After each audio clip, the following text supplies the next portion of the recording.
پہلے جانیے اعتکاف کسے کہتے ہیں، اعتکاف کا جو کانسیپٹ ہے اور یہ کیوں ہے، یہ دو سوال۔ اعتکاف ایک طرح سے دھرنا دینا ہے، جیسے جنتر منتر پر لوگ نہیں پہنچ جاتے ہیں دھرنا دینے کے لیے کہ گورنمنٹ سے یہ کام ہمیں کروانا ہی ہے، تو اعتکاف بھی جو معتکف ہوتا ہے اعتکاف کرنے والا، وہ اللہ کے گھر میں آ کے دھرنا مار دیتا ہے۔ کس بات پر؟ کہ مولا اب میں تیرے گھر میں آ گیا ہوں، تیرے در پہ آ گیا ہوں، جب تک اب تو میری بخشش نہیں فرمائے گا میں یہاں سے ہلوں گا نہیں۔ پھر خوب نیکیاں کرتا ہے بڑھ چڑھ کر کے، جتنا اور دنوں میں کر سکتا ہے اس سے کہیں زیادہ گناہ کے کام چھوٹتے ہیں، جو اور مسجد کے باہر جو گناہ کے کام ہوتے ہیں وہ مسجد کے اندر چھوٹ جاتے ہیں۔ تو اس طرح سے انسان اللہ کے بارگاہ میں بالکل اپنی بخشش کے لیے گڑ گڑاتا ہوا آ جاتا ہے کہ اب مجھے اس کے ذریعے، ان عبادات کے ذریعے توبہ کر کے اللہ کے نظر میں اچھا بن کے اپنی بخشش کا پروانہ لے کر کے لوٹنا ہے۔ یہ اعتکاف ہے اور بڑی فضیلت ہے اس کی۔ فرمایا گیا ہے کہ جو ایک دن اعتکاف کرتا ہے، یعنی جتنے دن آدمی اعتکاف کرے اس کو ہر دن کے بدلے میں ایک حج کا ثواب ملتا ہے۔ یعنی کتنا اچھا ہے، نہ پاسپورٹ کا ٹینشن نہ ویزا کا ٹینشن، ایک دن مسجد میں اعتکاف کرو ایک حج کا ثواب مل گیا۔ تو کوئی ضروری نہیں ہے کہ 10 دن ہی کریں، اور بھی آپشن ہے۔ موقع ملا تو ہم نے 3 دن کا بھی کیا، 4 دن کا بھی کر لیں، 5 دن کا بھی کر لیں، نہیں ہے ٹائم چلو 1 دن کا ہی کر لیں، لیکن کر لیں۔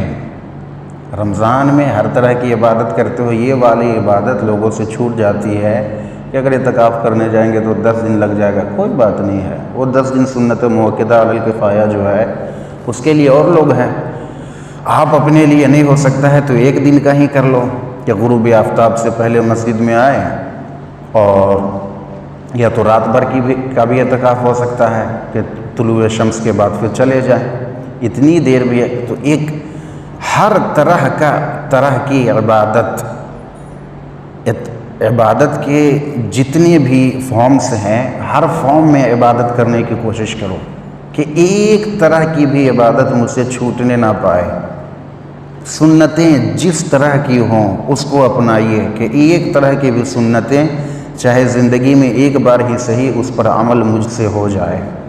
حضور اعلیٰ حضرت رحمۃ اللہ علیہ جب آخری وقت میں بہت زیادہ ضعیف ہو گئے، کمزور، نقاہت، تو مسجد جانا ہوتا تھا تو ایک آدمی ادھر ایک آدمی ادھر، آپ کو کندھے سے سہارا لے کر کے مسجد میں جاتے تھے۔ تو لوگوں نے کہا کہ آرام کیجیے، آپ کے لیے تو شریعت کی طرف سے اجازت ہے، آپ خود مسجد میں جا نہیں سکتے ہیں، تو آپ اپنے بستر پہ ہی نماز پڑھ لیں، کیا دقت ہے؟ کہا میں نے حدیث میں پڑھا ہے، بخاری شریف میں ہے حدیث، کہ حضور اپنے آخری وقت میں مرض میں جب مبتلا تھے تو سیدنا ابو بکر صدیق کو مصلی پر کھڑا کروایا، مروا ابا بکر فلیصلی بالناس، ابو بکر کو کہو کہ وہ لوگوں کو نماز پڑھائے۔ اور جب جماعت ہونے لگی تو حضور نے مولا علی کو بلایا اور ایک اور صحابی کو، ان کے کندھے سے سہارا لے کر کے پیر زمین سے رگڑا رہے تھے، اور آپ مسجد میں گئے، اور مسجد میں پہنچ کر کے بہت خوش ہوئے کہ سیدنا ابو بکر صدیق امامت فرما رہے ہیں، اور آپ بھی جماعت میں شریک ہوئے بیٹھ کر کے۔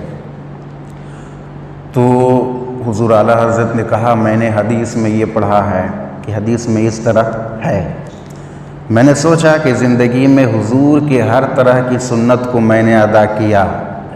بیمار ہونے کی حالت میں 2 لوگوں کے کندھے پر سہارا لے کر کے مسجد میں جماعت میں جانے والی سنت مجھ سے چھوٹ رہی تھی، میں نے سوچا آج یہ سنت بھی ادا کر لیتا ہوں۔ تو ہر طرح کی سنتیں، ہر طرح کے جتنے بھی ڈیفرنٹ ٹائپ کے عبادات ہیں ان سب کو زندگی میں کم از کم ایک بار ضرور کیا کرے۔ تو اعتکاف کیا ہے کہ اللہ کے بارگاہ میں اب بندہ اڑ گیا ہے، مطلب اکڑ نہیں گیا ہے، اڑ گیا ہے ناز سے، بندگی کے ساتھ، کہ مولا اب ہمیں تم سے اپنی بخشش چاہیے، نجات چاہیے، مغفرت چاہیے۔ اعتکاف کا وقت آپ جانتے ہیں کہ 20 رمضان کے غروب شمس سے پہلے، سن سیٹ سے پہلے آپ کو مسجد میں ہونا ضروری ہے، اور جب عید کی صبح ہو، 29 کا چاند نظر آ جائے تو آپ جا سکتے ہیں۔ سب سے اہم جو مسئلہ آتا ہے کہ آخر اعتکاف کی نیت کریں کیسے؟ تو جب مسجد میں داخل ہو اس وقت یہ نیت ہونی چاہیے۔ نیت تو پہلے بتا چکا ہوں کہ نیت کے بغیر کوئی عبادت نہیں بنتی ہے۔ آپ آ کر کے مسجد میں اور یوں کر لیں، یوں، پھر تھوڑا جھک جائیں، پھر سیکنڈ ٹائم زیادہ جھک جائیں، پھر ایک بار اور جھک جائیں، پھر کھڑے ہو جائیں، پھر یہ عمل کریں، تو یہ ہے عادت آپ کی، اور اسی میں جب نیت مل گئی تو اب یہ عبادت بن گئی۔ تو جتنا عمل ہے وہ سب نیت سے ہی عبادت بنتی ہے۔ تو نیت بہت ضروری ہے، اگر نیت نہیں ہے تو عمل کا ثواب ختم ہو جاتا ہے، بعض صورتوں میں عمل سرے سے ہوتا ہی نہیں ہے۔ تو نیت کیسے کریں گے؟ نیت دل کے ارادے کا نام ہے۔ جہاں بھی شریعت میں نیت کی بات ہے اس میں دل کا ارادہ یہ ضروری ہے۔ زبان سے کہہ لینا یہ بھی اچھا ہے، افضل ہے، لیکن سب سے زیادہ ضروری ہے دل میں ارادہ رہے، دل میں نیت رہے۔ اگر زبان سے کہہ دیا دل میں نیت نہیں ہے تو اس زبان کے کہنے کی کوئی ویلیو نہیں ہے۔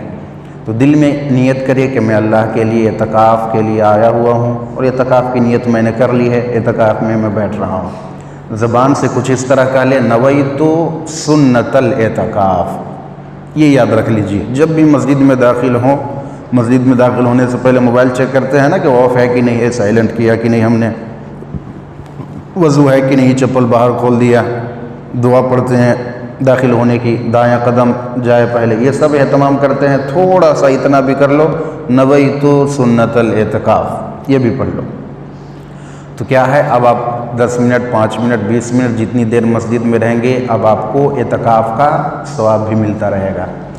اور نیت المؤمن خیر من عملہ، مومن کی جو نیت ہے وہ اس کے عمل سے بہتر ہے، یعنی جو مومن نیک عمل کرتا ہے اس سے بہتر اس کی نیت ہے، کیونکہ مومن کو ثواب ملتا ہے نیت پر۔ اگر ہم نے اپنے نیت کی کوئی ایک نیک کام کرنے کی کہ میں یہ نیک کام کروں گا، تو جو ہمارا فرشتہ ہوتا ہے دائیں طرف والا، وہ ہمارا سپورٹیو ہے، وہ فوراً ایک نیکی لکھ لیتا ہے، حالانکہ کیا تو کچھ نہیں ہے، تو کیا ہوا، کچھ نہیں کیا ہے، اس نے نیک کام کرنے کی نیت کر لی ہے تو نیت پر بھی اس کو نیکی مل گئی۔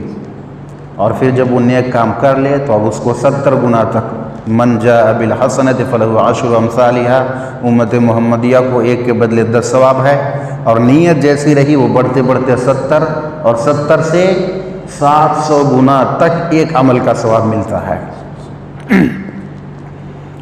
تو میں عرض کر رہا ہوں، نیت، انما الاعمال بالنیات، نیت کا دار و مدار، عمل کا دار و مدار نیتوں پر ہے۔ ساتھ میں اور بھی بہت ساری نیتیں کر لیں، جتنی نیکیاں مسجد میں کی جا سکتی ہے ان سب کی نیت کر لیں۔ نیت کر لی کہ مسجد میں جتنے ہمارے مسلمان بھائی آئیں گے میں ان کو سلام کروں گا۔ اب آپ چاہے سلام نہ بھی کرے، آپ نے نیت کر لی ہے تو آپ کو 5 ٹائم ہر مسلمان کو سلام کرنے کا ثواب ملے گا۔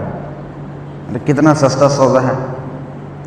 نیت کر لیجئے کہ کوئی اگر ضعیف آئیں گے تو میں ان کو سہارا دے کے کرسی پر بیٹھاؤں گا۔ نیت کر لیجئے کہ کوئی اگر مجھے تنگ کرے گا تو میں صبر کروں گا، تو اب آپ کو صبر کرنے کا ثواب مل رہا ہے۔ نیت کر لیجئے کہ مسجد کا احترام ہمیشہ کروں گا، اس کے تقدس کی پامالی نہ ہو پائے، تو اب مسجد کا رسپیکٹ کرنے کا آپ کو ثواب مل رہا ہے۔ نیت کر لیجئے کہ ہر نماز جماعت کے ساتھ پہلی صف میں تکبیر اولیٰ کے ساتھ پڑھوں گا، اور یہ تو ہونا ہی چاہیے، اعتکاف میں ہے تو یہ کبھی نہیں چھوٹنا چاہیے۔ لیکن اگر بائی چانس کبھی چھوٹ جائے، ایک آدھ وقت پیچھے رہ گئے، تب بھی آپ کو آگے رہنے کا ثواب ملے گا، کیونکہ آپ نے نیت کر لی ہی پہلے سے۔ عمل ثواب نیت پہ ملتا ہے۔ یہ ساری طرح کی نیتیں کر لیجئے۔ پھر جب اندر آئے تو سب سے ضروری چیز ہے مسجد کا احترام، یہ بہت اہم ہے۔ مسجد کا احترام اگر نہ کر پائیں، یعنی ایک مرتبہ آسمان سے فرشتے آ رہے ہیں زمین کی طرف، اور زمین سے ایک مسجد جا رہی ہے آسمان کی طرف۔ فرشتوں نے پوچھا، اے مسجد تو کہاں جا رہی ہے؟ یعنی وہ فزیکلی نہیں، روحانی طور پر مسجد جا رہی ہے، تو کہاں جا رہی ہے؟ کہا میں اللہ کی بارگاہ میں شکایت کرنے جا رہی ہوں کہ میں فلاں بستی کی مسجد ہوں، ان بستی والوں نے میرا احترام نہیں کیا۔ تو فرشتوں نے کہا چلو واپس، ہم انہی لوگوں کو برباد کرنے کے لیے آئے ہوئے ہیں۔ یعنی اگر اللہ کے گھر کا احترام نہیں کیا تو اللہ تعالیٰ کا عذاب آ سکتا ہے۔ تو مسجد کا احترام ہر طرح سے، احترام کے جتنے فارم ہوں، جس طریقے سے ہو سکتے ہیں، دسترخوان پہ کھانا کھائیں تو ایک دانہ بھی مسجد میں نہ گرنے پائے، مسجد میں بلا ضرورت چیخ کر کے، آواز بلند کر کے بات نہ کرے، فون آئے تو ضرورت کے مطابق ہی بات کرے۔ ہاں، کیونکہ یہ سب جائز عمل ہے، جائز میں بھی ایک حد تک کرنا ہے۔ بلا ضرورت مسجد میں کوئی ایسی حرکت نہیں جس سے مسجد کے تقدس کی پامالی ہو۔ اعتکاف کون کر سکتا ہے؟ اعتکاف کرنے کے لیے عاقل بالغ مسلمان ہو، بالغ مطلب ضروری نہیں ہے، اگر تمیز والا بچہ ہے تو وہ بھی اعتکاف میں بیٹھ سکتا ہے، بشرطے کہ اسے نماز، روزہ، مسجد کا احترام یہ سارا کچھ پتہ ہو حالت روزہ میں۔ اور اعتکاف میں سب سے زیادہ ضروری یہ ہے کہ پہلے یہ پتہ کیا جائے کہ مسجد ہے کہاں سے کہاں تک، اس کا جاننا ضروری ہے۔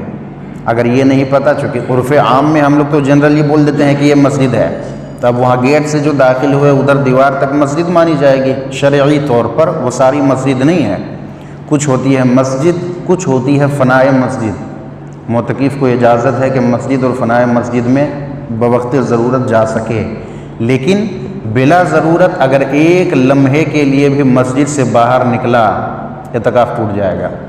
یہاں تک کہ بالکل گیٹ پر کھڑا تھا، کسی نے دھکا دے دیا، اعتکاف ٹوٹ جائے گا، وہ مسجد سے باہر گیا تھا۔ حالانکہ غلطی اس کی نہیں ہے، غلطی چاہے کسی کی بھی ہو، گولی جب چلی ہے تو فائر تو ہوگا، تو اعتکاف ٹوٹ جائے گا۔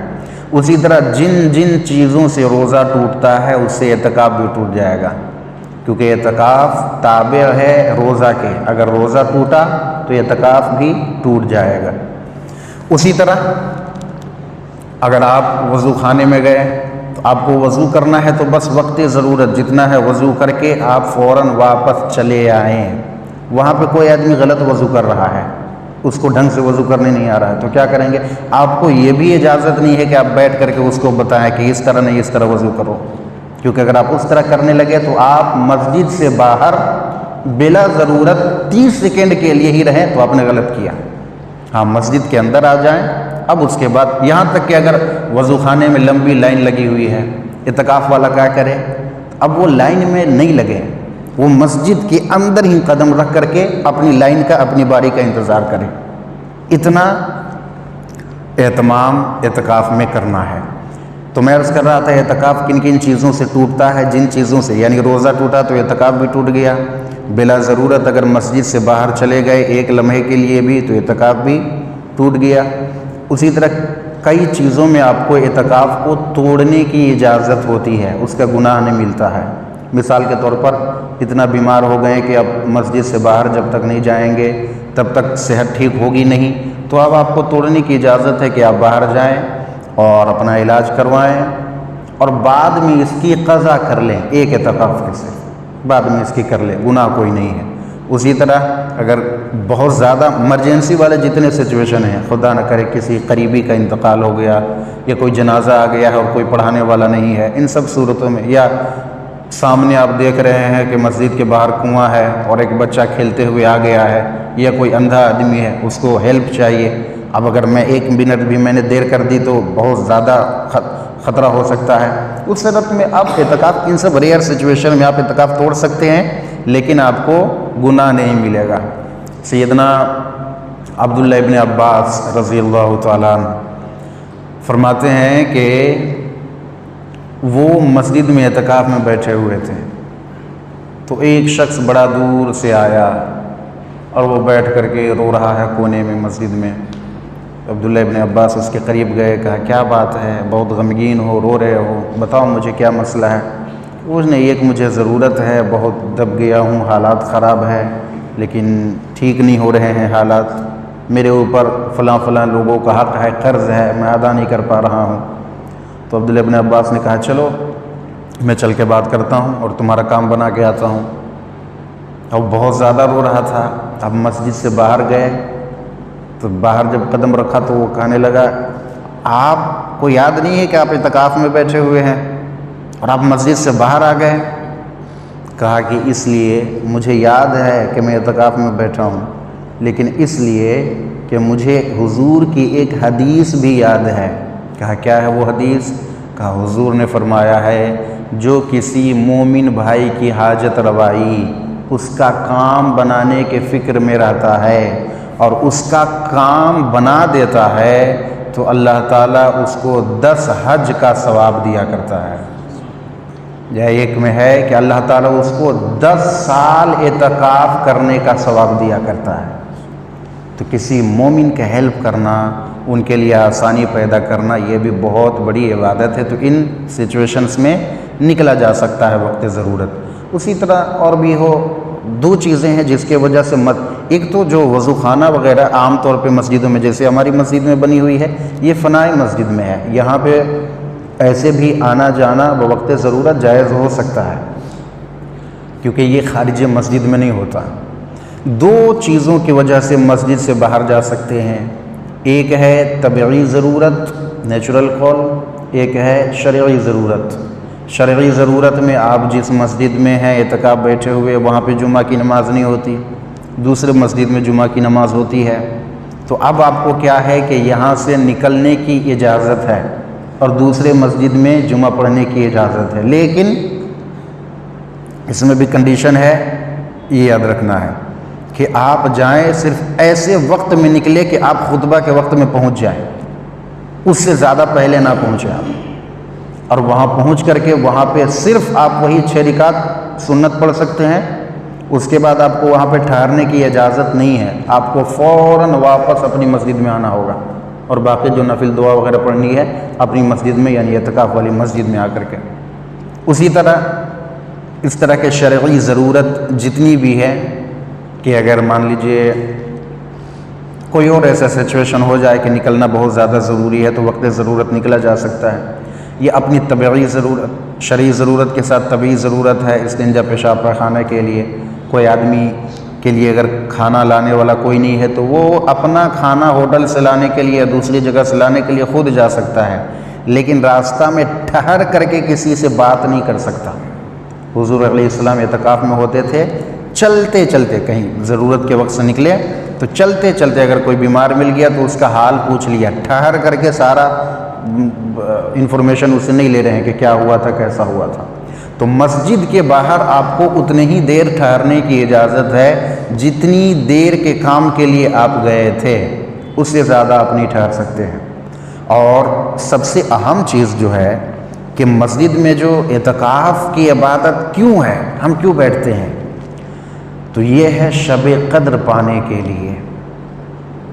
لیلۃ القدر خیر من الف شہر، لیلۃ القدر پانا ہے کیونکہ حضور نے فرما دیا کہ رمضان کے آخری کے 10 راتوں میں تاخراتوں میں تلاش کرو. تو ہم 10 دن جب اعتکاف میں بیٹھیں گے اور روزانہ رات کو عبادت کریں گے تو جس رات میں بھی شب قدر ہوتی ہے، شب قدر جو ہے نا ہم 27 کو مناتے ہیں تکمیل قرآن کی وجہ سے، ورنہ یہ بالکل قطعی نہیں ہے، یہ بالکل مطلب ڈیفینیٹ نہیں ہے کہ بالکل 27 ہی کو شب قدر ہے. اس میں بہت علماء کے الگ الگ اوپینین ہے. بعض کہتے ہیں کہ شب قدر ہر سال الگ الگ راتوں میں گھومتی رہتی ہے، کبھی 21 کو، کبھی 23 کو، کبھی 25 کو، کبھی 27 کو، کبھی 29 کو بھی ہو سکتی ہے. بعض کہتے ہیں کہ الگ الگ مہینوں میں گھومتی ہے شب قدر، رمضان میں بھی، شوال میں بھی، شعبان میں بھی مل سکتی ہے. بعض کہتے ہیں کہ نہیں پورے 10 رات یہ سارا کا سارا شب قدر ہے. تو ہمیں کنفرم نہیں پتہ ہے کہ شب قدر کون سی ہے، لیکن اتنا پتہ ہے کہ شب قدر میں عبادت بہت اہمیت کی حامل ہے. تو وہ وقت پانے کے لیے ہم اعتکاف میں ہوتے ہیں کہ کسی طرح سے کوئی بھی لمحہ شب قدر کا ہوگا تو ان 10 دن ہم لگاتار عبادت کریں گے تو وہ ہمیں مل جائے گی. تو اس شب قدر کو پانا ہے. اس کے لیے 5 نمازوں کے ساتھ دیگر نمازیں، نماز اشراق ہے، نماز تہجد ہے، نماز چاشت ہے، صلاۃ الاوابین ہے، ان سب کی پابندی کریں. رات میں بہت زیادہ رات بھر جاگنے کی ضرورت نہیں ہے، اگر اللہ نے توفیق دی ہے تو ٹھیک ہے اگر آپ کر سکتے ہیں تو، ورنہ رات میں عشاء کی نماز جماعت سے پڑھ لی، تراویح پڑھ لی، کھانا پینا کھا کر کے پھر کچھ 10-15 رکعت نوافل پڑھ لیے، کچھ قرآن کی تلاوت کر لی، پھر تھوڑی دیر کے لیے آپ بھی آرام کرنے لگ جائیں۔ پھر ہے کہ تہجد کے وقت میں اٹھیں، یہ وقت بالکل گولڈن ٹائم ہے، تہجد کا جو وقت ہے۔ اللہ تعالیٰ روزانہ اس وقت میں نزول رحمت فرماتا ہے اور ندا دیتا ہے کہ ہے کوئی ہم سے بخشش طلب کرنے والا تاکہ ہم اس کو بخش دیں، ہے کوئی مغفرت طلب کرنے والا تاکہ ہم اس کی مغفرت فرما دیں، ہے کوئی اپنی حاجت مانگنے والا ہم اس کی حاجت کو پوری کریں۔ تو وہ وقت بہت گولڈن ہے، اس وقت میں جاگ کر کے عبادات کرنا اور سارے معاملات، اور ان 10 دنوں میں کوشش کریں کہ عبادت کے ساتھ ساتھ ہم کچھ نہ کچھ نیا سیکھ کے جائیں۔ اگر قرآن پڑھنے نہیں آتا تھا تو اب 10 دن سارا کچھ دنیا تو چھوڑ ہی دیا ہے، قرآن پر ہی فوکس کر دے کہ اب ہمیں قرآن سیکھ کر کے جانا ہے۔ اگر قرآن پڑھنے آتا ہے تو یہ تہیہ کر لے کہ ہمیں کم از کم ایک ختم قرآن تلاوت کر کے جانا ہے۔ قرآن تلاوت کرنے اچھا آتا ہے تو یہ تہیہ کر لے کہ کم از کم ایک پارہ مجھے ترجمے کے ساتھ اس بار قرآن پڑھ لینا ہے۔ یہ سب کچھ آتا ہے تو پھر نماز کا مکمل مسئلہ مجھے دیکھ لینا ہے، قانون شریعت، بہار شریعت، یہ سب کتابیں اپنے ساتھ میں رکھیں اور نماز کے مسائل، زکوٰۃ کے مسائل، دیگر مسائل سیکھا کریں۔ اللہ تبارک و تعالی